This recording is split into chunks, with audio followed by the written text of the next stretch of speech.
রাষ্ট্রের যে তিনটা অঙ্গ আছে, নির্বাহী বিভাগ, বিচার বিভাগ, আইন বিভাগ, তিনটাকে সমন্বয়ে কাজ হবে।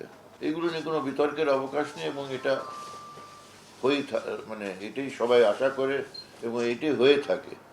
এখন মাঝে মধ্যে যদি কোনো রকমের দ্বন্দ্ব এখানে সৃষ্টি হয়েছে, সেটা সুরাহা হওয়া উচিত। আলাপ আলোচনার মধ্যে সুরাহা অবশ্যই হওয়া উচিত। আলোচনা করে যদি কোনো ব্যাপারে দ্বিমত থাকে, সেখানে একটা ঐক্যমতে আসার চেষ্টা অবশ্যই আমাদের করা উচিত। দক্ষ প্রশাসন যদি থাকে, প্রশাসন ব্যবস্থা যদি থাকে, তখন তো যে দুর্নীতি করবে সে চিহ্নিত হবে, তার তদন্ত হবে, বিচার হবে, শাস্তি হবে, কার্যকরভাবে হবে। এটা হলে যাতে অন্যরা মানে সেই দেখে বুঝতে পারে যে এগুলো করে পার পাওয়া যায় না। দেশের শাসন ব্যবস্থা একটু গণতান্ত্রিক ব্যবস্থা। সংবাদপত্রের স্বাধীনতাকে আমরা একটা বিশেষ মর্যাদা দিয়েছি মৌলিক অধিকারের মধ্যে।